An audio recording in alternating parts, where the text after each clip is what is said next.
Ask almost any rugby fan how many times Scotland have beaten New Zealand, and the answer is always the same. Never. 120 years of trying, 30 test matches, and not a single win. But that's not the whole story. What if I told you Scotland has beaten New Zealand? At Murrayfield, in front of 40,000 spectators, with New Zealand wearing the iconic black jersey. But it didn't happen on tour or in a World Cup.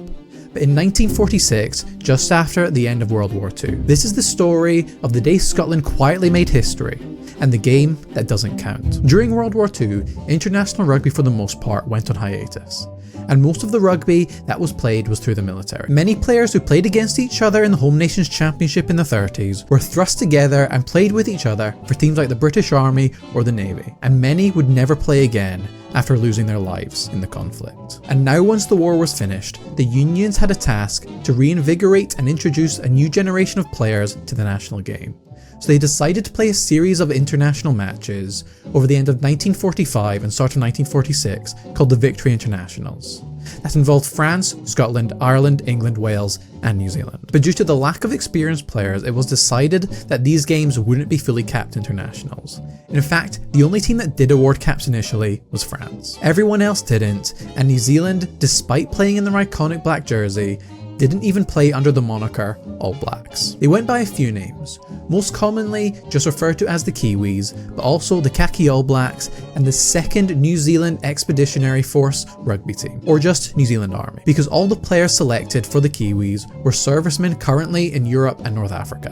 The Kiwis won all but 2 games in the series, one against Monmouthshire and the other, as you've probably guessed, to Scotland, who won the game 11-6. The Scots had a brilliant series, with only 5 players returning to international action from pre-war in Donny Innes, Ian Henderson, not that one, Ralph Sampson, Kobe Murdoch, and William Young, who in a famous story showing how tight the SRU were, found themselves without kit as they were told they got theirs before the war. Scotland had a very new team, like most of the countries in the series, but they got home and away wins over Wales, beating Ireland, England, and the Kiwis at Murrayfield, and their only loss being against England at Twickenham.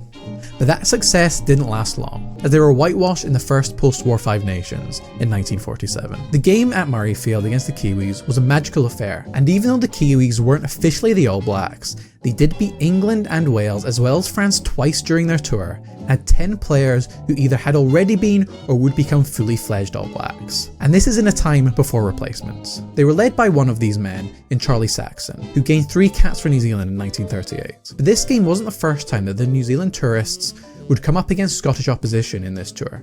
They played games against British military teams, and one of them against the British Army in Bristol on the 1st of December 1945, and one of the men they would play against at Murrayfield was due to play this game, but had quite the adventure getting there.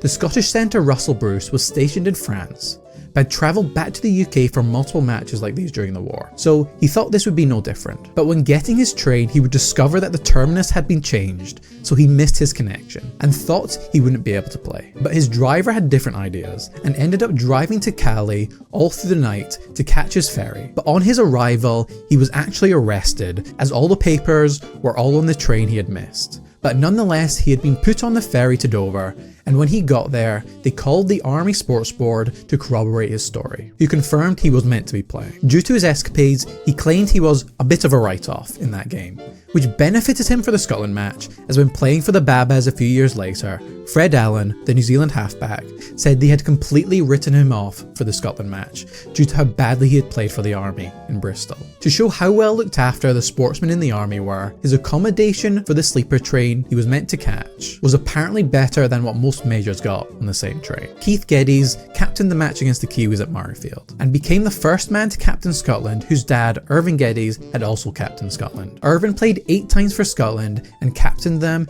in his last cap in a 16-10 win over England. He had also managed victory over Southern Hemisphere opposition as he beat South Africa in his first cap 6-0 at Hampden Park. In the match at Murrayfield, the Kiwis were leading at halftime after a score by Willie, who was seemingly a late replacement based on this programme from the game. But 18 minutes after the restart, John Anderson scored for Scotland, who shortly after would find themselves 8-6 up after a try by Munro. But once again Anderson would score, and this time it'd be the try that sealed the game, after getting on the end of a botched drop goal attempt by Russell Bruce, and the game ended 11-6 in favour of the Scots. Anderson is notable for the legitimacy of this game, as he would never play for Scotland again after becoming a professional when signing for Huddersfield's Rugby League side. As this was an unofficial international, it meant he never received a Scotland cap. That was until the 15th of August 2023, when himself and John Kirk were both awarded caps for playing in this match against the Kiwis. Which I guess means Scotland consider it a full test match now? Which also begs the question that if New Zealand decided to award caps for this game, which they have done in the past, would it then be considered a proper test and New Zealand's 30-0 record over Scotland